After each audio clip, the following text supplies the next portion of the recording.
Tuoreet lihat pakataan yleensä kammiokoneella. Lihat laitetaan sopivan kokoisen vakuumipussin sisälle.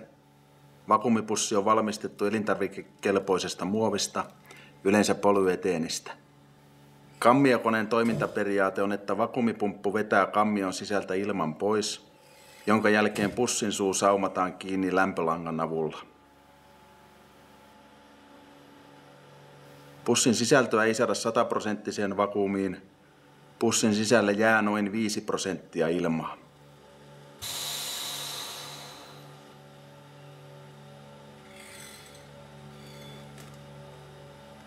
Kammiokoneen pakkausprosessi etenee siten, että vakuumipussissa oleva lihapala asetetaan pussin suu saumausalustan päälle niin, että pussi on tasaisesti saumausalustan päällä. Kammion kansi painetaan kiinni. Vakuumipumppu imee ilman pois kammiosta noin 20-40 sekunnin aikana, riippuen pakattavan tuotteen koosta. Sen jälkeen saumauslanka saumaa pussin kiinni. Saumausaika on noin 2-3 sekuntia. Kammioon johdetaan ilma, joka samalla avaa kammiokoneen kannen.